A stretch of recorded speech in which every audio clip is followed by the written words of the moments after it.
السلام عليكم، يعطيكم العافية جميعا. اليوم إن شاء الله بمحاضرتنا رح ناخذ عن الماينر كونكتور ريست أند ريست سيت. المرجع إلنا لهذا الموضوع هو كتاب ستيوارت، ثاني مرجع حاطته على الموديل. الشابتر الثاني في عن ميجر كونكتور، ماينر كونكتور، ريست أند ريست سيت. حكينا الماكسيلري ميجر كونكتور من هذا الشابتر، نفس الشابتر، والماينر كونكتور والريست أند ريست سيت برضه من الشابتر الثاني من كتاب ستيوارت، موجود على الموديل. الماينر كونكتور، ايش الماينر كونكتور؟ هي احد الكومبوننت الموجوده بالريموفبل بارشل دينشر.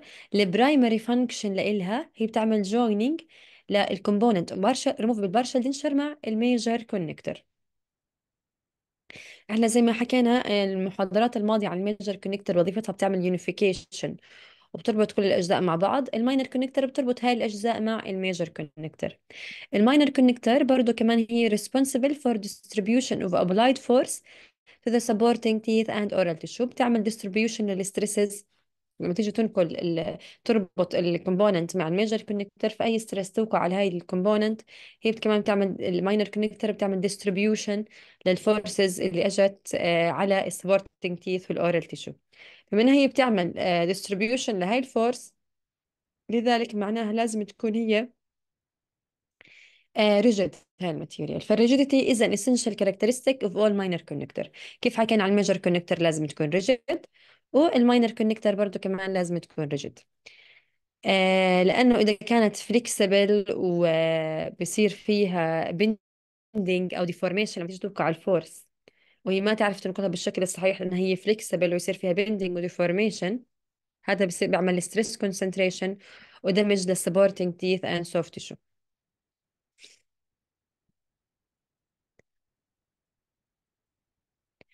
types of minor connector. الماينر كونكتور في عنا 4 أنواع.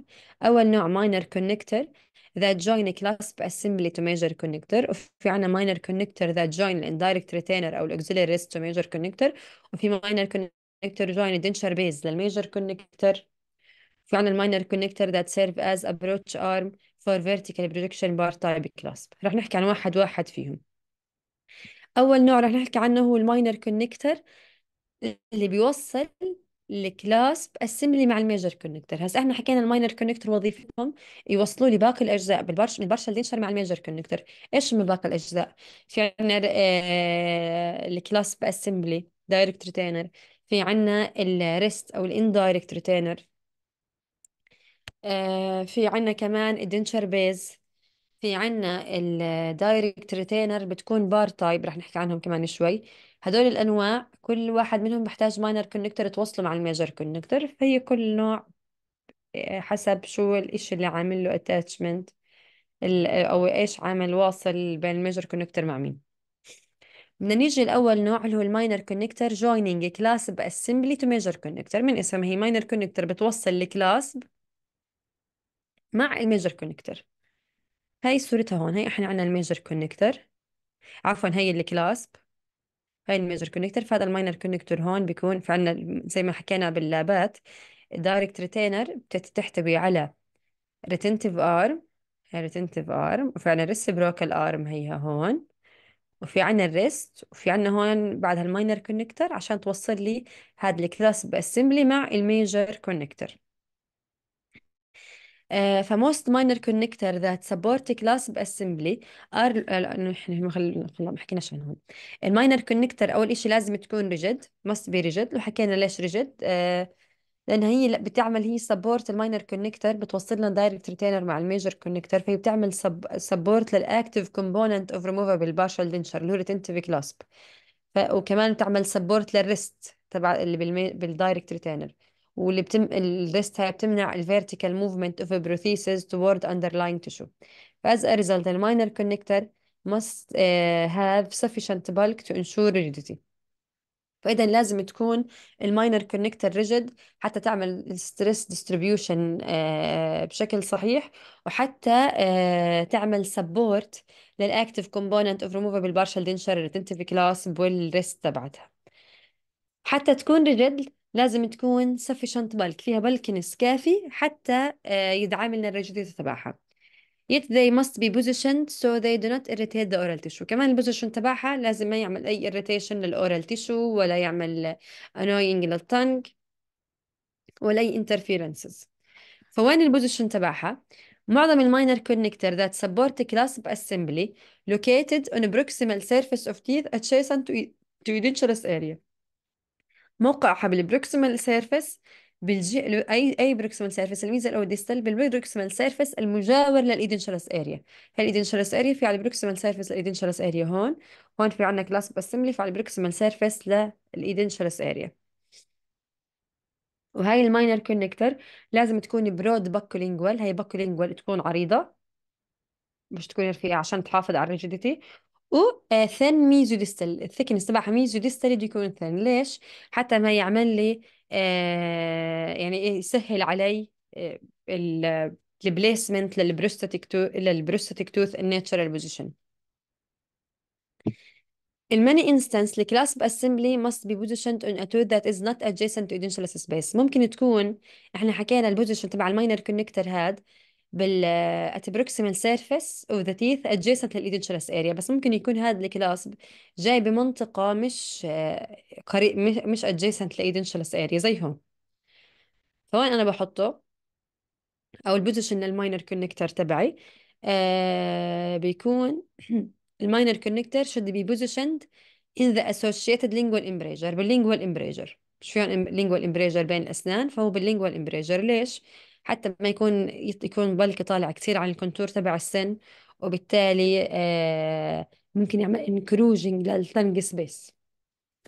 فاحنا بهاي الطريقة بنستفيد sufficient bulk بيكون منيح ليحقق على الريجيديتي without encouraging للtongue space. فبالتالي الماينر كونكتور هون unobtrusive أو not noticeable بالنسبة للمريض ومش مزعجة لإله. حكينا عن أول نوع اللي هو الماينر كونكتور joining a clasp assembly to major connector.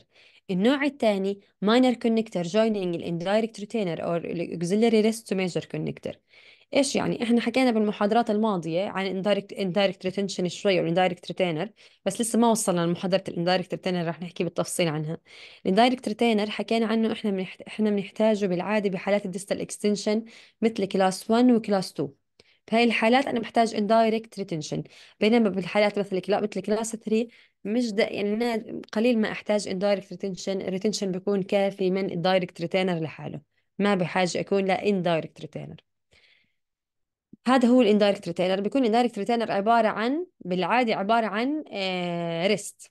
هاي الريست بسميها، اللي بس هي وظيفتها انها تعمل كاندايركت ريتنشن، بسميها اوكسيلري ريست. اذا حكينا هون اوكسيلري ريست معناته في عندنا شيء اسمه برايمري ريست. وين البرايمري ريست؟ البرايمري ريست اللي بتكون الكلاسب اسمبلي نفسه، مش حكينا بيكون في ريتنتيف ارم ريسبروكال ارم وريست. هاي الريست اللي موجوده بالكلاسب اسمبلي هي البرايمري ريست، بسميها برايمري ريست. الريست اللي بتكون جاي لحالها بتشتغل كاندايركت ريتينر، هاي بسميها اوكسيلري ريست. فهذا الاوكسيلري ريست كيف موصولي مع الميجر كونكتور؟ عن طريق ماينر كونكتور. فهذا هو النوع الثاني اللي احنا بدنا نحكي عنه. These minor connector should form right angle with the corresponding major connector. لازم تكون جاي برايت انجل مع الميجر كونكتور. هاي النقطة وحكينا عنها هاي قبل، هاي النقطة حتى ما تأذي لنا السوفت تيشو، ما تضغط لنا على السوفت تيشو اللي هي تحتها. الجنكشن should be gently curved. زي ما شايفين هون الجنكشن لازم يكون gently curved حتى نمنع ما يكون في أي زوايا، حتى نمنع الستريس concentration. should be positioned in lingual embrasure. وين بتكون موجودة؟ بالlingual embrasure حتى نعمل thickness فيها تكون ريجد، وبنفس الوقت ما تكون بارزة كتير لبرا طالعة عن كونتور تبع الأسنان وتضايق المريض، وممكن تعمل انكروجينج للتنج سبيس. فبوزيشن lingual embrasure to distinguish their bulk and promote patient comfort.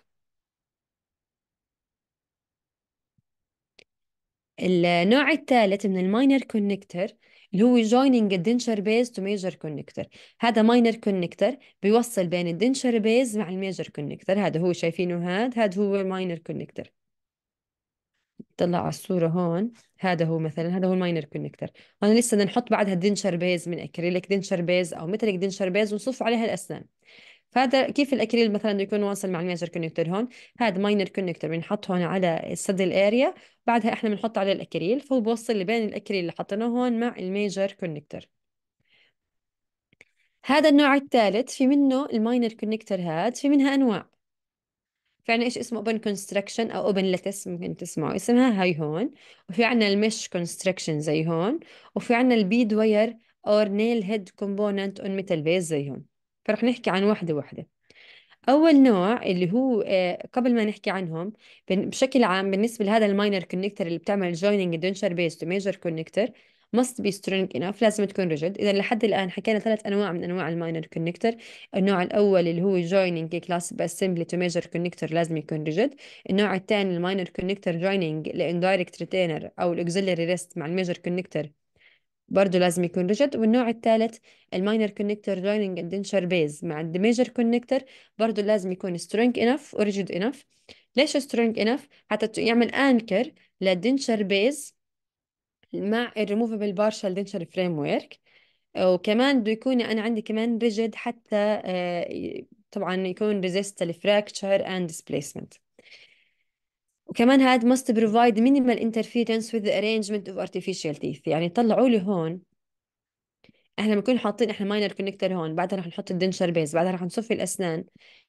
حيقل يعني ثاني نصفي الاسنان رح يتقل المسافه، الفيرتيكال سبيس عندي، او الانتر اوكلوزال سبيس رح يقل. انا عندي هون المسافه للاسنان، الفيرتيكال سبيس للاسنان، الانسايز والسيرفايكال سبيس للاسنان رح يقل. فلازم الماينر كونكتور هذا ما يعمل انترفيرنسز مع هذا السبيس.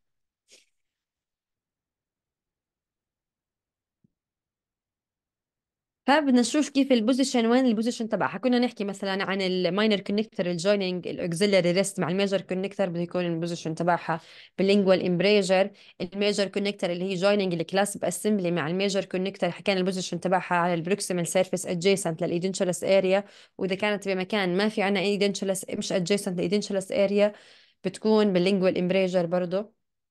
يعني نيجي لهذا النوع، وين المكان البوزيشن تبع هذا الماينر كونكتور؟ بالماكسيلاري ارش الديستال اكستنشن بيز. الديستال اكستنشن مش الماينر كونكتور.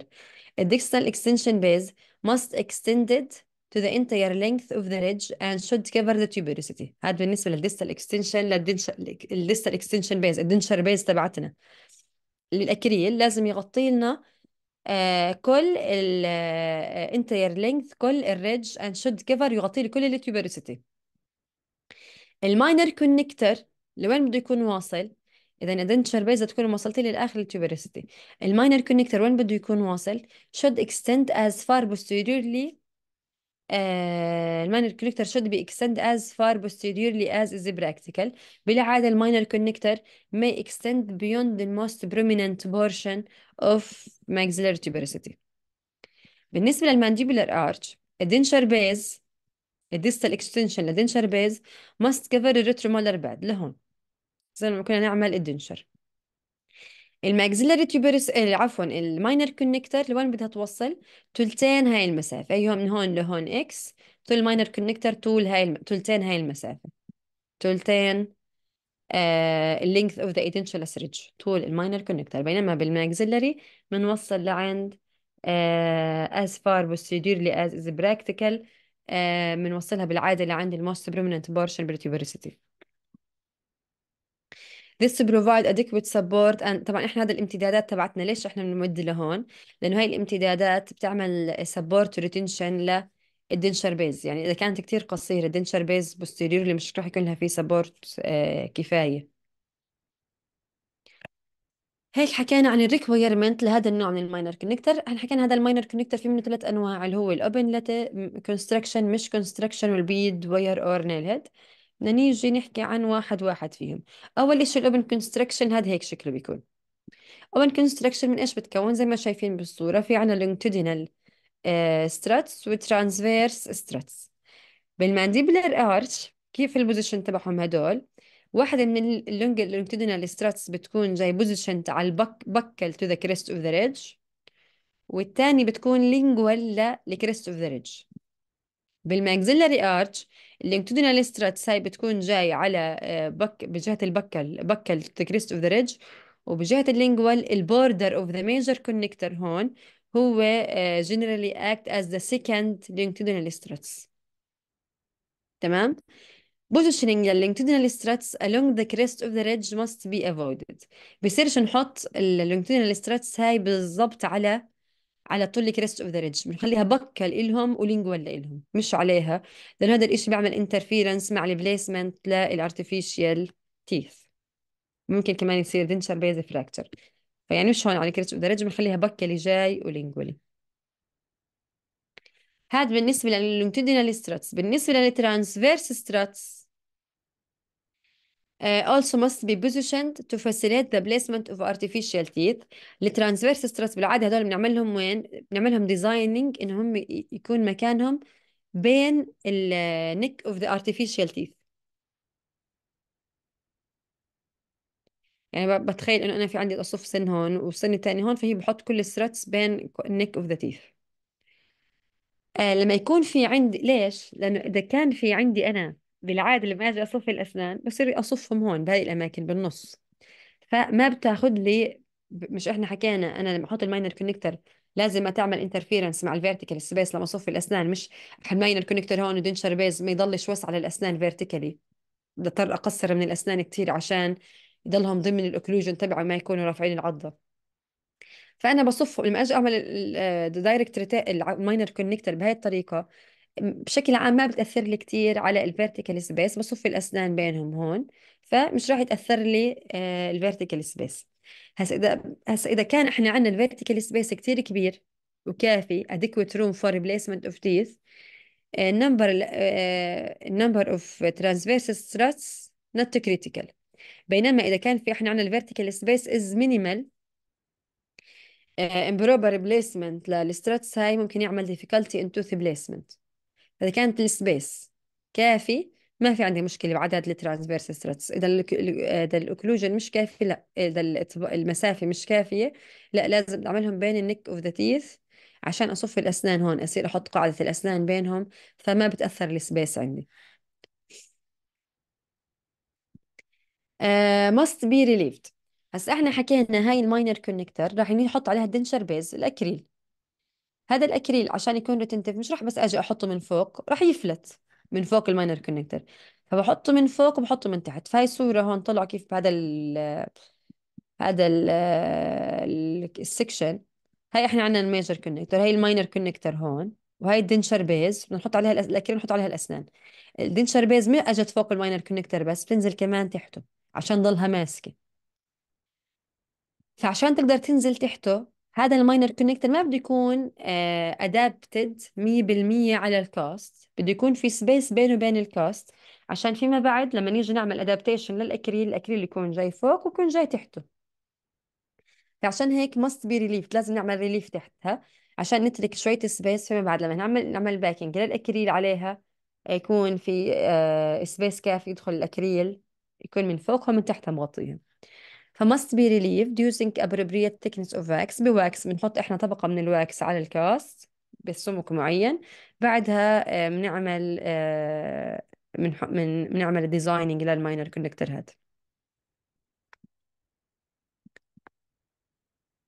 طبعا هذا الاشي عشان يعمل لي ريتنشن للدنشر بيز، لان الاكريل بس لو جاي فوقها مع الوقت ممكن يفلت الاكريل عن الميتال. هذا النوع من الماينر كونكتور فعلا ثلاث انواع، اي نوع استعمل منهم؟ بالعاده هذا النوع used whenever multiple teeth are to be replaced، لما بدي اصف اكثر عدد من الاسنان كبير، لما تكون السبيس فيرتيكال سبيس مش كافي بروح لهذا النوع من الماينر كونكتور. وهو هذا النوع strongest attachment of acrylic resin to removable partial denture. من اكثر الانواع الثانيه من الماينر كونكتور بتعمل attachment منيح بين الماينر كونكتور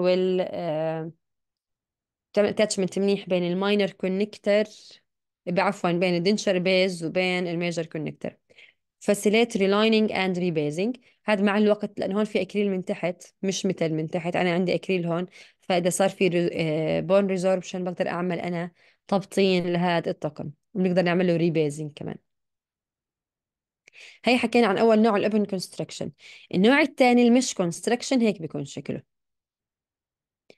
المش ماينر كونكتر may be compared to rigid metallic screen. كيف بيكون شكله؟ هو عبارة عن زي شانلز that pass through the connector are intended to permit acrylic resin penetration. زي في عنا هون قنوات بهذا الماينر كونكتور بتسمح لما نيجي نعمل فيما بعد الأكريل يصير الأكريل يدخل بينها. This allow resin encirclement to the minor connector and mechanical retention of denture base. طبعا نحط الأكريل، طبعا رح نعمل ريليف تحته زي ما عملنا ريليف تحت الأوبن كونستركشن، وبعدها رح نحط الأكريل. فلما نحط الأكريل إحنا هون رح يدخل بهاي الفتحات، وهذا الإشي رح يعمل ميكانيكال ريتنشن للأكريل مع الماينر كونكتور. الريليف والبوردر اكستنشن لونجتيدونال ستراتس وين موقعها نفس ما شرحنا عن الأوبن كونستركشن، نفس الإشي بالنسبة للميش كونستركشن.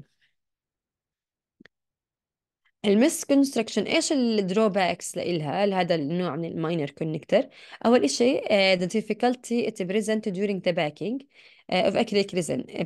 بالاوبن كونستراكشن هون لما كنا نحط الاكريل ونعمل له باكينج عشان يدخل تحت تحت الماينر كونكتور بيكون سهل لان الفتحات كبيره، بينما هون الفتحات صغيره فمشكلته بصير في عندي انا صعوبه اني اعمل باكينج للاكريل حتى يدخل من هاي الفتحات.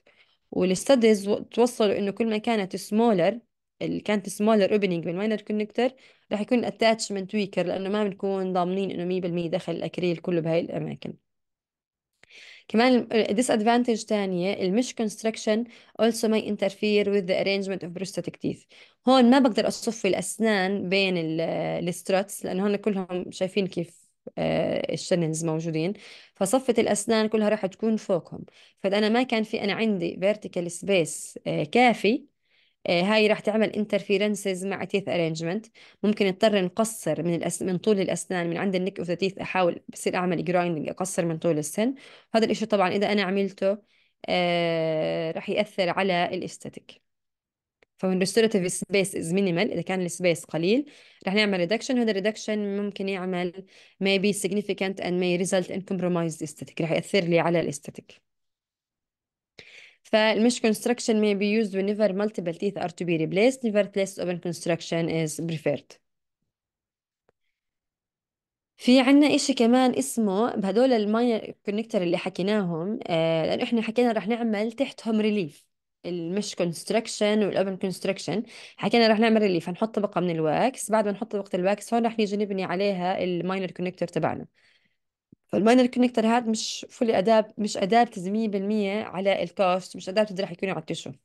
ففيما بعد لما اجي انا احط الاكريل وبدي اجي اعمل باكينج للاكريل عليه، هذا هو مش اداة تدعى الكاست، فممكن ايش يصير فيه يصير فيه روكينج. انا بعمل ادابتيشن مش راح يكون شغلنا صحيح ودقيق، لانه هو راح بيكون في روكينج للبروثيسس تبعتنا انها مش قاعده هون منيح. هذا الحكي بيصير بكلاس 1 وكلاس 2، بينما لو كلاس 3 عندنا مثلا هون في سن وعليه دايركت ريتينر وفيها ريست، وسن تاني هون بكلاس 3 يكون في سن كمان posteriorly وعليه جاي كريس ريست عفوا. الريست اللي هون والريست اللي هون راح تمنع الفيرتيكال موفمنت للبروثيسز، وبالتالي راح يكون ادابتد، بعمل ادابتيشن عادي بكل سهوله للاكريل بدون ما يتحرك ويصير اي روكينج للبروثيسز تبعتي. لكن بهاي الحالة لما يكون كلاس 1 وكلاس 2 وديستال اكستنشن فري انسد البوستيريورلي، اذا عملنا ادابتيشن راح يصير يتحرك هذا. فكيف بدي اتخلص من هاي الشغله؟ بنعمل إشي اسمه كاست ستوب. كاست ستوب هون لما اجي اعمل الواكس بفتح فتح هيك مربع صغير تقريبا 2 ب 2 ملم، هذا المربع بقص الواكس منه. بس اجي اعمل الميتال كله بيكون مش عامل ادابتيشن على الكاست ما عدا بهاي المنطقة، هذا هو المعدن هون هيو بيكون عامل ادابتيشن هون كأنه زي الرست جاي. فلما نيجي نعمل باكينج للأكريل رح نعمل باكينج بدون ما يصير اي روكينج وبدون ما يكون بكل سهولة، يعني رح نعمل باكينج للأكريل هو ماسك منيح بمكانه الماينر كونكتور.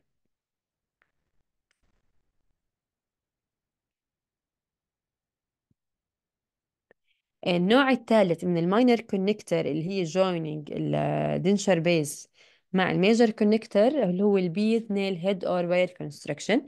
هذا هو هيك شكله. بالعاده هذا الماينر كونكتور بنستعمله لما تكون الدنشر بيز تبعتنا من ميتال. هذولاك الانواع بالعاده بنستعملها لما يكون الدنشر بيز من اكريل، هذا بستعمله لما تكون الدنشر بيز عندنا من ميتال. رح نحكي عن الدنشر بيز، انواع الدنشر بيز كيف كيف منها في منها من اكريل وفي منها بيكون من ميتال. هذا بيكون من ميتال، بنستعمله لما نستعمل الميتاليك دنشر بيز. فالميتال بيز are cast to fit directly against the underlying soft tissue. هاي لأنه إحنا بدنا نحط ميتال، فما بدي ميتال ينزل تحت، فعشان هيك ما بعمل ريليف. فنو ريليف is provided تحت هذا النوع من الماينر كونكتور. resin is attached to the free surface of the such area and retention is gained by encompassment of surface projection.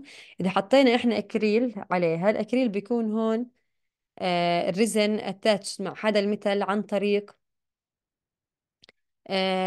زي ما شايفين هون كيف في عنا بروجيكشنز بيكون عن طريق هاي البروجيكشن. طب إذا إحنا عملنا الدنشر تبعنا دنشر بيز لهذا البارشل دنشر من ميتال، فإيش الأدفانتج للميتال بيز؟ improved الهايجين. الميتال بيز بتكون مور هايجينيك أكثر من الأكريليك بيز، لأنها بتكون نقدر نعملها بوليشنج أحسن، وانهانس الثيرمال ستيميوليشن. بس الديس ادفانتج للميتال بيز، الميتال بيز مشكلتها إذا المريض كان إذا المريض كان صار في عنده بون ريزوربشن، ما بقدر أعملها ريلايننج زي الأكريل. furthermore the attachment of resin is relatively weak. الريزن لما نيجي نعمل attachment للريزن رح يكون ويكا معاه.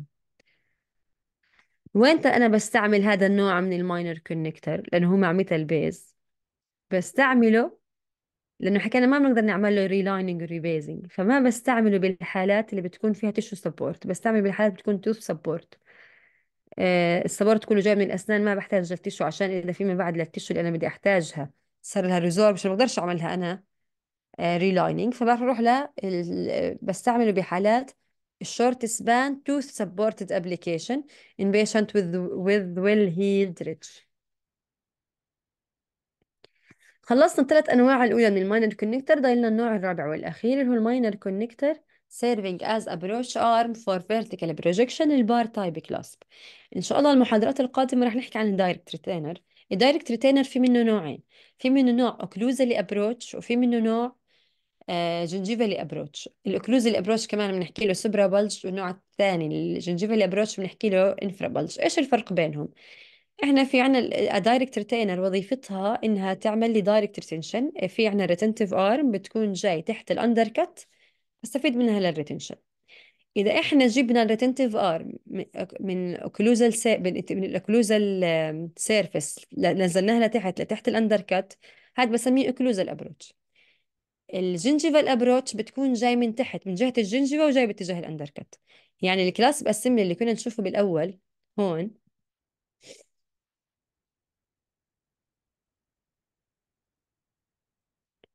هون هسه هاي عنا إذا في صورة تانية، هاي الدايركت ريتينر هون الريتنتيف ارم كانت جاي من جهة الاوكلوزال سيرفيس نزلت لتحت باتجاه الاندركت، هذا اوكلوزالي ابروتش او سوبرا بلج اللي هو الكلاس باسمبلي هاد. بينما هذا النوع بتكون هاي انا عندي ريتنتيف ارم جاي من تحت، هذا بسميه جنجيفالي ابروتش او انفرا بلج. هذا النوع من الماينر كونكتر هو only minor connector that not required to be rigid، لأنه هذا النوع بده يطلع فوق الأندر كت وينزل لما يلبس المريض ويشلحه. فمش إذا كانت ريجيد مي كثير راح تعمل مشاكل للتوث تبعنا الأبطمنت توث. فهذا النوع من الماينر كونكتر not required to be rigid، ما تبقى كلهم لازم يكونوا ريجيد.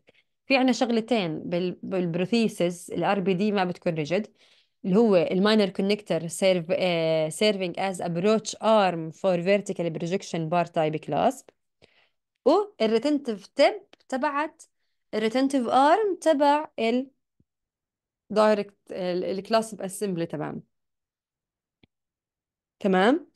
هذا النوع من الماينر كونكتور من عفوا من الدايركت ريتينر بسميه بار تايب كلاس، نحكي عنه ان شاء الله المحاضره الماضيه. هذا البار تايب كلاس بيتصل مع الميجر كونكتور عن طريق هذا الماينر كونكتور، فهو هذا الماينر كونكتور هو only minor connector not required to be rigid. These components support the direct retainer clasp and therefore must exhibit some degree of flexibility. الماينر connector of this type approach the tooth from apical direction rather than from occlusal direction زي ما حكينا. هذا الماينر كونكتر tapers from its origin to its terminus، بكون فيه tapering. ولا إذا كان في إحنا عندنا هون soft tissue undercut موجود، عندنا هون soft tissue undercut bony undercut، ما بيصير هذا الماينر كونكتر يكروس هذا الاندركت، فما بنستعمله بهاي الحالات. هيك خلصنا بالنسبة للماينر كونكتور. إن شاء الله تكون واضحة ومفهومة. وزي ما حكينا مرجعنا هو الشابتر الثاني من كتاب ستيوارت، المرجع الثاني اللي موجود على الموديل. تكملة الشابتر هو نفسه الشابتر الثاني من كتاب ستيوارت، هو ريست اند ريست سيت. فبدنا نحكي عن الريست اند ريست سيت. ايش يعني ريست وايش الريست سيت؟ الريست هي احدى الكومبوننت من الريموفبل بارشال دينشر، بتعمل ترانسفير الفورسز داون ذا لونج اكسس اوف ذا abutment tooth. Stress can be absorbed by the fibers of the periodontal ligament without damaging the ligament or the supporting bone. الفورس لما احنا تيجي توقع على البروثيسز ما بدي اياها تنتقل الاسنان بشكل عشوائي. ممكن تيجي فورس بشكل هوريزونتال، بنعرف احنا الهوريزونتال فورس مور دامجينج فورس ل توث ستراكشر اللي عندنا. فاحنا عشان تكون الفورس تنتقل بشكل مع اللونج اكسس للتوث ستراكشر، وبالتالي الفايبرز بالبريدونتال ليجامنت يمتصوا هاي، يعمل ابزوربشن لهاي الفورس بدون ما يصير اي دامجينج للليجامنت او للسبورتنج بون. هذا بيكون عن طريق انه انا بدي ابرمج هاي الفورس انها تنتقل بشكل لونج اكسس مع السن، ان انا بعمل هذا الريست. الريست بخصائص معينه رح نشوف كيف هي الخصائص تبعته. بينقلنا الفورس بشكل بلونج اكسس مع التوث ستراكشر. فبتقدر بهاي الحالة لما تنتقل بهذا اللونج اكسس مع توث ستراكشر، الفايبرز اوف الريدونتال ليجمنت بتعمل ابزوربشن لهاي الفورس بدون اي دامجينج لا للليجمنت ولا للسبورتنج بون. فهذا هو الريست. الريست سيت هو الجزء من السن المعمول له بريباريشن حتى تيجي الريست فيت اون ات. يعني هذا مكان جزء من السن بعمل له بريباريشن انا حتى تيجي تقعد الريست عليه. Relationship between wrist and wrist seat must be such that forces transmitted from the prosthesis to an abutment either directed apically down the long axis of the tooth. wrist and wrist seat في عنا بالtooth supported partial denture. all stresses، كل الاسترس مثلا هون زي بحالة tooth supported كل الاسترسز تنتقل للابطمنت تيث، ولازم تكون مع اللونج اكسس عن طريق هذا الريست. بالتوث تيشو سبورت ريموفبل بارشال دينشر جزء من الستريس تنتقل للأسنان، وبينما الجزء الثاني بنتقل للإيدنشال سريدج. function of wrist، وظيفة الريست أو وظائف الريست. إيش وظائف الريست؟ الوظيفة الأولى wrist should serve as vertical stop for the prosthesis. firm positive contact between wrist and wrist seat minimize vertical displacement of the prosthesis and prevent injury to soft tissue. لما تيجي تقعد البروثيسز نيجي نقعدها بتم المريض، الريست تيجي تقعد تيجي بمكانها هون، فهي بتمنع بعدها، هي خلص قعدت في مكانها، رح تمنع اي فيرتيكال موفمنت للبروثيسس تنزل لتحت وتضل تضرب بالتشو. فهون شو هاي الوظيفه معناها السبورت. مش حكينا السبورت اللي هو نمنع الموفمنت للبروثيسس موفينج تورد ذا تشو، فهو هذا الوظيفه الاولى والاساسيه له. الوظيفة الثانية كمان زي ما حكينا قبل بتعمل ترانسفير للابلايد فورس to the supporting teeth and tissue in a traumatic manner. يعني بتنقلنا الفورس كلها مع اللينج اكسس للتوث، وبتنقلها كمان على السبورتنج تيشو بدون اي انجري او تروما للاسنان للستركتشرز عندنا. بتنقل الفورس هون مع اللونج اكسس للسن. الوظيفة الثالثة الريست also must maintain the retentive clasp in proper position. بتحافظ لي على الكلاسب بمكانه الصحيح. if the clasp is not supported، ما كان supported منيح، راح يفقد قدرته على الريتنشن للبروثيسز بالبوزيشن الصحيح تبعه. في عنا ايش اسمه برايمري ريست او اوكسيلري ريست او سكندري ريست، حكينا عنهم بهاي المحاضره بنرجع نحكيهم. البرايمري احنا حكينا الدايركت ريتينر الكلاس بتكون من ريتنتيف ارم ريسبروكال ارم وال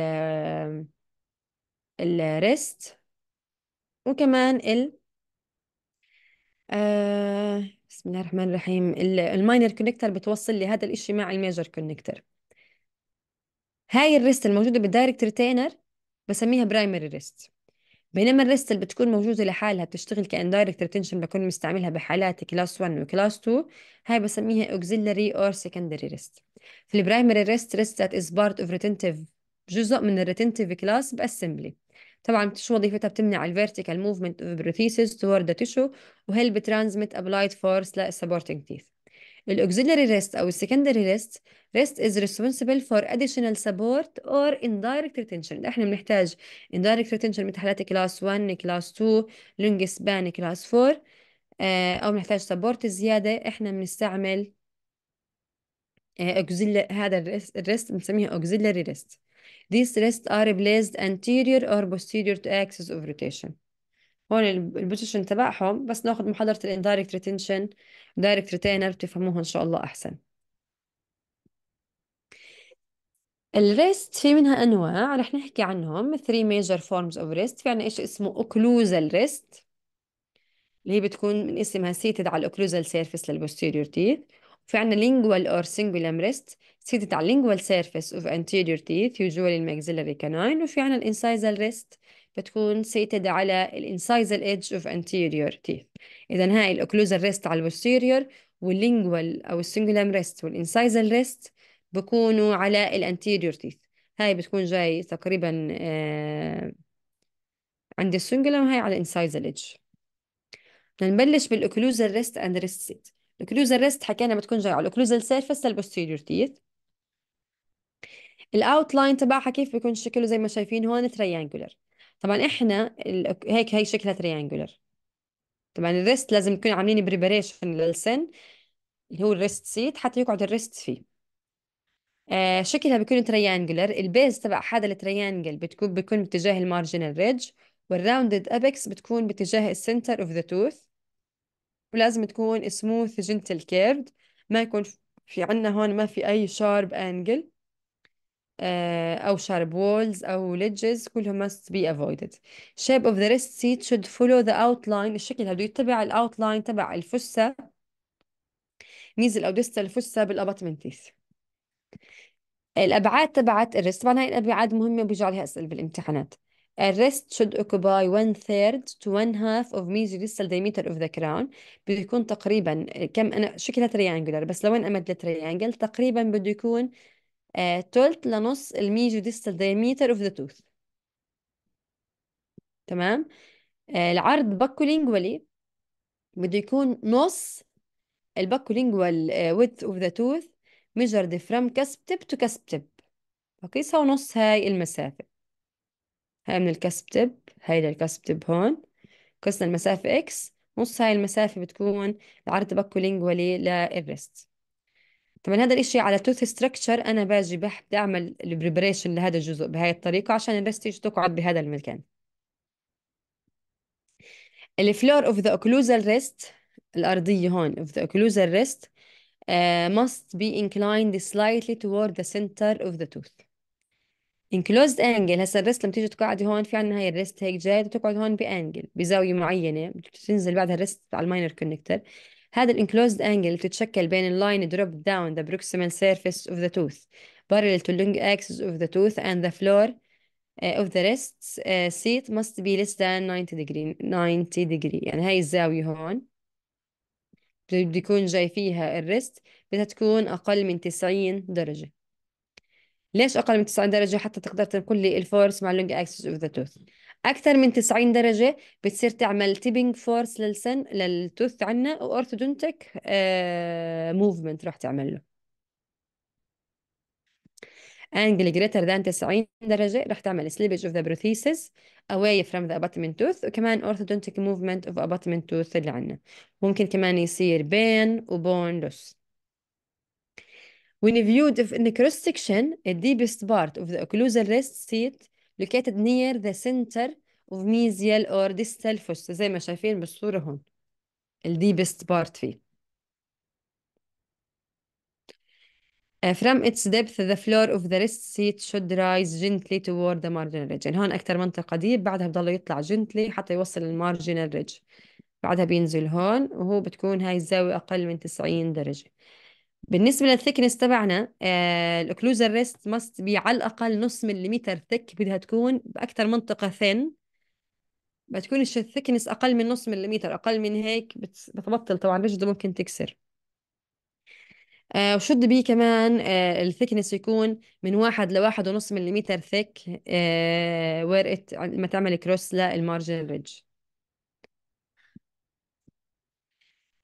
الاوكلوزال ريست اون امالجام ريستوريشن وان كاست ريستوريشن. هسا اذا احنا جينا ممكن لما نيجي نعمل الاوكلوزال ريست نعملها بريبريشن على التوث، ممكن التوث يكون فيه ريستوريشن مثل الامالجام ريستوريشن مثلا.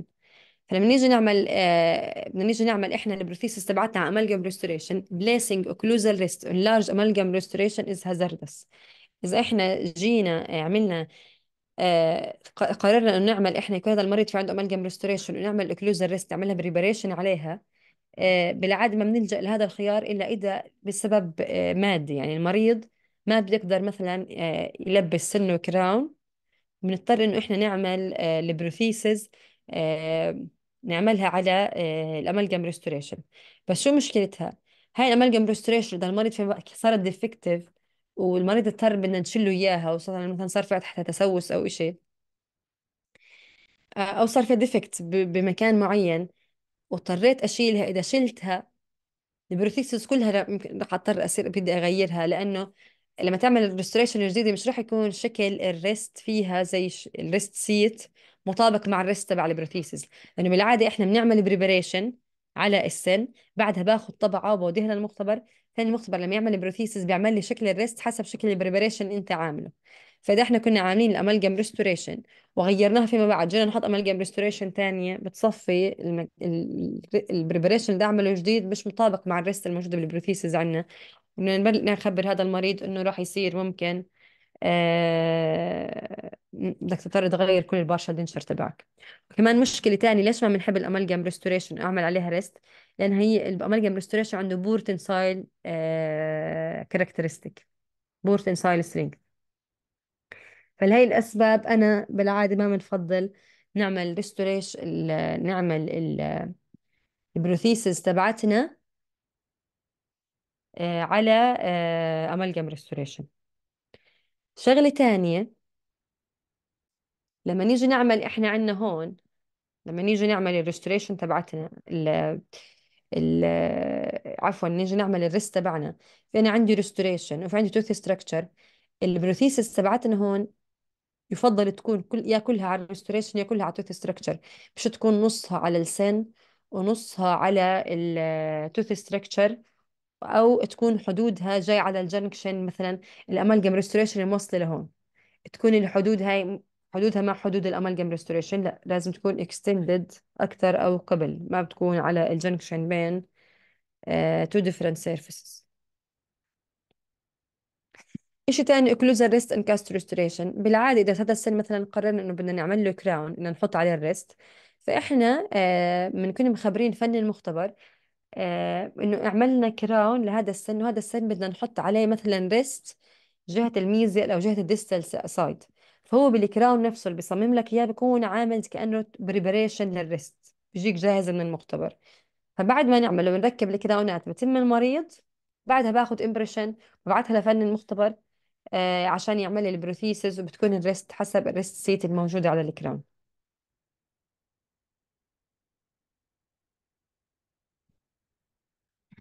النوع حكينا عن النوع الأول. النوع الثاني من الريست في عنا اللينجوال أو السنجولم ريست. هذا اللينجوال ريست أو السنجولم ريست بتكون بالعادة بالأنتي، طبعا هذا نوع من الريست بيكون بالانتيريور تيث مينلي بالماكسيلاري كاناين، بسبب المورفولوجي تبعه. عنده السنجولم نوعا ما بتكون بروميننت واضحة، بنقدر نعمل عليها نعمل الريست. وكمان في عنا الثيكنس للإنامل بيسمح إلي إني أنا أعمل هذا البريبريشن. طبعا كل البريبريشن للريست بيكون وذن الإنامل، ما بنتعدى على الدنتين. يعني طلعوا هون هاي الإنامل، هاي الدنتين كله بالإنامل، ما بننزل للدنتين، هينا كل الشغل بالإنامل. فاللينجوال اور سنجلم ريست ار يوزد برايمرلي اون maxillary canine، لانه المورفولوجي تبعها بيساعد بهذا الموضوع. الثيكنس اوف انامل اون lingual سيرفيس للمانديبولار كاناين ريرلي بيسمح لنا انه احنا نعمل lingual ريست. اللينجوال ريست اوف انسايزرز برضه كمان رير اني اعمله لنفس السبب. the main indication اني انا اعمل lingual ريست او سنجولم ريست على الانسايزر تيث، انه بيكون ان الكناين مفقود. بالعاده بنعملهم على الكناينز. كناينز مفقودين ممكن نضطر نروح نعمل على الانسايزر. او اذا اضطرينا نعمل مثلا على الانسايزر كناين مفقودين، اضطرينا نعمل على اللاترال، ما بعمل على اللاترال لحاله، بنعمل على مالتيبل انسايزر should receive lingual rest، حتى نعمل distribution للستريس على عدد اكبر من الاسنان، لانه سنجل انسايزر ما بيقدر يتحمل او يعطينا سبورت كافي.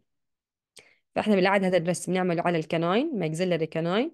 غير اللي نعمله على المانديبولار كناين، او المانديبولار كناين يسمح لنا ايوه في ثيكنس كافي من الانامل حتى نقدر نعمله. ورير لي برضو اني اعمله، ما احتاج اعمله للانسايزر. اذا اضطرينا نعمل الانسايزر لان الكناين ميسنج، ما بنعمل على انسايزر واحد، بعمل ريست على اكثر من انسايزر. في صورة اتوقع هون،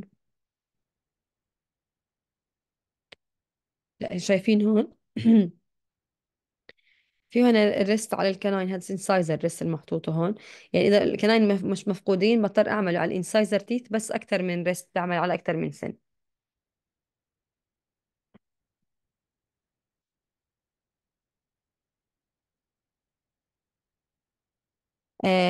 بالعادة الأوكلوزال ريست هي أكثر محبذة أكثر من اللينجوال ريست. بس إذا الأسنان البوستيريور مفقودة بروح بعمل اللينجوال ريست. والنوع الثالث انسايزر ريست أقل واحد فيفربل. ليش الأوكلوزال ريست هي مور فيفربل؟ لأن هي اللوكيشن تبعها، الأوكلوزال ريست بتكون اللوكيتد بإن مور فيفوربل أورينتيشن، بتكون تقريبا هوريزونتالي جاي. ف الريست السيت لما نيجي نعمل بريبريشن على الأوكلوزال ريست بيكون كتير أسهل كمان على الدكتور من إنه يجي يعمل سنجلم ريست أو انسايزر ريست. تمام. فاحنا بالعاده بنفضل اوكلوزال ريست. يعني موجود مثلا انا عندي الاسنان البريمولرز موجوده، ف بعمل انا الريست كان دايركت ريتينر، بروح بعملها مثلا على الميزيال سيرفيس للفيرست بريمولر، بدل ما اروح اعمل لينجوال ريست على الكلاين مثلا. فاحنا من الاوكلوزال ريست بنفضلهم اكثر. مش موجودين البوستيريور تيث حتى اقدر اعمل اوكلوزال ريست، بعمل اللينجوال ريست على الماكسيلاري كاناين. ما قدرت بعمل ماكسيلاري ريست على الانسايزرز، بس اكثر من ماكسيلاري اللينجوال ريست على الانسايزر، بس اكثر من اكثر من سن بعمل عليه الريست. هاي النوع الثالث الانسايزر ريست هو اكثر اقل نوع انا بحب اعمله. ليش؟ لانه هسه رح نشوف اللينجوال ريست هون البوزيشن تبعها، سايزر ريست هون مكانها. هون مكانها كيف انت لما يكون في عندك افرضوا في عندنا احنا هون شجرة وهي الجذر تبعها، وهي الجذر تحت الارض، وهي الشجرة فوق الارض هون. لما نعمل عليها فورس من فوق بتكون كتير تعمل مورتبينج فورس. لما تكون ما كانت قريبة على الجذر بتكون هارمفul اقل علينا جاي. فلما احنا تيجي نفس المبدأ هون، بس لما اكون عامل انسايزل ريست بتكون موجودة هون، فكتير بعيدة عن السنتر، انه الروتيشنال سنتر للسبورتنج توث، بالتالي رح تعمل تبنج للسن. بينما اللينجوال ريست طلعوه كتير اقرب للروتيشنال سنتر اوف ذا توث، بالتالي doesn't tend to tip the tooth عندنا. كيف شكل اللينجوال ريست؟ زي ما شايفين هون في شيب when viewed in cross section. طبعا الشارب لاين انجل اند كورنرز دائما should be avoided، لانهم بيعملوا راح يعملوا complication بالفيت اوف ذا كاست فريم ورك. لما تيجي تركب الفريم ورك مش راح تقعد منيح، واذا قعدت منيح كثير راح تعمل ستريس كونسنتريشن بهاي الاماكن. متى انا بعمل البليسمنت اوف lingual rest seat in enamel surface is provided in enamel in following circumstance. متى انا انديكيشن او بقدر اعمل اللينجوال ريست؟ اذا كانت السنجولم از بروميننت انف، السنجولم واضحه عندي كفايه. اذا السنجولم مش واضح، ما فيش السنجولم مش مبينه، فما بعمل لينجوال ريست، بروح بعمل انسايزر ريست. يعني احنا حكينا بنحب اللينجوال اكثر من الانسايزر، بس مرات بنضطر نروح نعمل انسايزر ريست. متى؟ اذا كانت هاي النقاط مش متحققه. اول شيء لازم تكون انا عندي بروميننت سنجولم حتى اقدر اعمل لينجوال ريست. والبيشنت كمان لازم يكون ذا بيشنت براكتس جود اورال هايجين يكون عنده، والكاريز اندكس بتكون له. هاي الحالات بروح بعمل اللينجوال ريست.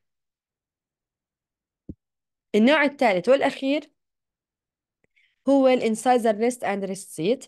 هو هيو طلع شايفين كيف بيكون جاي على الانسايزر ايدج. هذا النوع less desirable than lingual rest and rest seat for anterior teeth. They may be used successfully if abutment are sound والcast restoration not indicated. بهاي الحالة أنا بروح بستعمله. الانسايزر ريست are most frequently used in mandibular canine. بالعادة بنستعمله بالmandibular canine. They are not indicated in incisor إلا إذا كان الستابلايزيشن الانسايزر is indicated. والانسايزر ريست كمان may be incorporated مع to lingual blade to support these teeth. الانسايزر rest should be positioned near the incisal angle of the abutment. يعني مش بالنص بعملها، بالقرب من الانسايزال انجل للابطمنت تيث عنا. هاد شكلها من الليبيال وهاد شكلها من جهة اللينجوال. الريست should be placed where it will exert the least impact upon aesthetic. بالعادة احنا حكينا نخليها قريب من الانسايزال انجل، بالعادة بعملها باتجاه الديستو انسايزال سيرفيس of the abutment. يعني نوعا ما الاستاتيكلي اخف شوي. يعني هي رح تاثر على الاستاتيك بس اخف شوي هون. الانسايزر ريست بتكون شكلها زي الفي شيب نوتش، تقريبا 1.5 ل 2 مليمتر from proximal incisal angle of the tooth زي ما شايفين هون. والdeepest part of the preparation should be toward the center of the tooth medially. The notch should be round and should extend slightly into the facial surface to provide positive seat for the rest. النوتش بتكونش بس جاي يعني زي ما شايفين هون ممتد شوي على الفيشيال سيرفيس، حتى تعمل يعني يقعد منيح البرثيسز، ما تقعد تتحرك. لو كانت بس على الانسايز الإدج بتنزل شوي انت فيشيالي. وكمان الانيمال من جهة اللينجوال سيرفيس، يعني مش احنا راح يكون نازل، احنا عنا هون فيش صورة، هون راح يكون نازل عنا posteriorly من لينجولي عفوا حتى يوصل مع الميجر كونكتور، ماينر كونكتور حتى توصل مع الميجر كونكتور. فإذا كان نازل هون الماينر بدون ما يعني على خارج الكونتور تبع السن، راح يعمل راح يكون uncomfortable بالنسبة للمريض. فالإنامل سيرفيس الإنامل على اللينجوال سيرفيس نعمل له شوية بريبريشن، شلو ديبريشن زي ما شايفين هون، حتى يعمل accommodate للماينر كونكتور و avoid annoying the tongue. هاد بالنسبة للإنسايزر ريست. مشاكلهم الإنسايزر ريست طبعا هي ان استاتيك، وكمان المشكلة اللي حكينا عنها قبل إنها بتكون الإنسايزر ريست بعيدة عن الروتيشنال سنتر اوف ذا سبورتنج توث، ممكن بالتالي تعمل تيبينج للتوث عنا. متى بنلجأ لها؟ لما تكون اللينجوال ريست كونترا انديكيتد، مثلا السنجولا مش واضحة عنا، او كمان مثلا اذا كان التوث ستراكشر نفسه هون بحتاج نعمل له بيلد اب بهاي المكان، فاحنا خلص بدل ما نعمل بيلد اب بنعمل بيلد اب بالريست نفسه.